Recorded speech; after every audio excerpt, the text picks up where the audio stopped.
தூத்துக்குடி மாநகராட்சி சார்பில் மண்டல வாரியாக வாரந்தோறும் மக்கள் குறைதீர்க்கும் நாள் முகாம் நடந்து வருகிறது. அதன்படி மில்லர்புரத்தில் உள்ள மேற்கு மண்டல அலுவலகத்தில் நடைபெற்ற குறைதீர்க்கும் நாள் முகாமிற்கு மாநகராட்சி ஆணையர் மதுபாலன் தலைமை வகித்தார். துணை மேயர் ஜெனிட்டா, மேற்கு மண்டல தலைவர் அன்னலட்சுமி ஆகியோர் முன்னிலை வகித்தனர். முகாமில் மேயர் ஜெகன் பெரியசாமி கலந்து கொண்டு பொதுமக்களிடம் மனுக்களை பெற்றார். அப்போது அவர் பேசுகையில், தமிழ்நாடு முதலமைச்சர் மு.க.ஸ்டாலின் உத்தரவிற்கிணங்க மக்கள் குறைதீர்க்கும் முகாம் நடத்தப்பட்டு வருகிறது. முதல் கட்ட முகாம் முடிந்து தற்போது இரண்டாவது கட்டம் நடைபெற்று வருகிறது. முகாமில் பெறப்படும் மனுக்கள் அனைத்தும் முறையாக பதிவு செய்யப்பட்டு அதில் சில மனுக்களுக்கு உடனடியாக ஆணைகள் வழங்கப்பட்டுள்ளது. மற்ற மனுக்களுக்கு 30 நாட்களுக்குள் தீர்வு காணப்படுகிறது.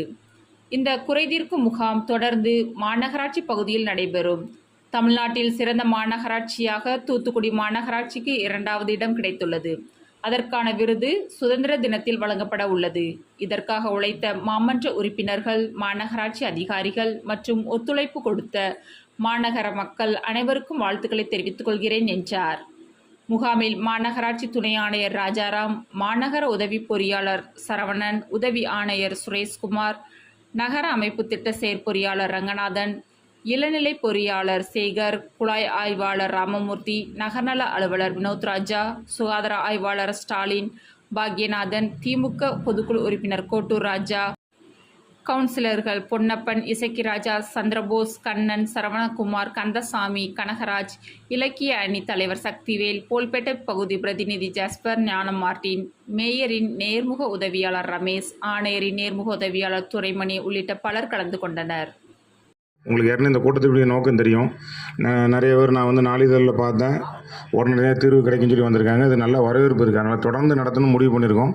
ஏற்கனவே உங்களுக்கு சொன்ன மாதிரி வடக்கு மண்டலம் 97, அடுத்த 137, 131 கிழக்கு மண்டலம், 157 தெற்கு மண்டலம். போன வாரம் நடத்தின வடக்கு மண்டலத்தில் கிட்டத்தட்ட 101 மனு. அதில் ஒரு 40 உடனே 2 கொடுத்துட்டோம். ஸ்பாட்டில் 35 கொடுத்தாச்சு. சாலையும் காணும் மட்டும் அந்த எஸ்டிமேட் பண்ணி அரைவில் பண்ணி எந்த திட்டத்தில் போடலாங்கிறதுக்கு வரோம். அதுக்குன்னு இப்போ நீங்கள் மழை பெஞ்சிருக்கு, அது சின்ன மழை தான். அதில் அது கண்டிப்பாக போட வேண்டியிருக்குன்னா உடனடியாக வேலை செய்யணும் ஐடியா வச்சுருக்கோம். இதனால் முதலமைச்சர் ஏற்கனவே உத்தரவு கிணங்க போன நிறையா வந்துச்சு, உங்களுக்கு தெரியும். அப்போ மக்கள் முதல்ல ஒரு ஸ்கீம் இருக்குது. இதே மாதிரி மாநகராட்சி தான் நடத்துனது. ஒரு மண்டபம் பிடிச்சி நடத்துகிறோம். அது மக்கள்கிட்ட வெள்ள பாதிப்புனால சரியாக நடைமுறையில் வரல. மண்டல தலைவர் மண்டல ஆஃபீஸில் தான் நீங்கள் எல்லா வேலைக்கும் வருவீங்க. அந்த வர்றதுனால இப்போ அது ஒரு ஈஸியாக இருக்குது. இது நீங்கள் வாரம் வாரம் வர்றோம், நாங்களும் சரி நம்ம மாநகராட்சியோட தரம் எப்படி இருக்குதுன்னு நாங்கள் தெரிஞ்சுக்கலாம். உடனே உங்களுக்கு சொன்ன ப்ரியாரிட்டி அப்படின்னா, ஒரு தெருவிற்கு 100 மீட்டர்னு வச்சுக்கோங்க. 2 சைடு வீடு இருந்தால் உடனே போட்டுருவோம். 4 வீடுக்கும் ரோடு வரும், நீங்கள் கவலைப்படாதீங்க. ஒரு வீடு இருந்தாலுமே வரும். ஆனால் அந்த இடத்துல படிப்படியாக வரும். நம்ம தமிழ்நாடு அரசு முதலமைச்சர் ஒதுக்குற நிதிகளையும் பொறுத்து இது படிப்படியாக வரும், தெரிவித்துக் கொள்கிறேன்.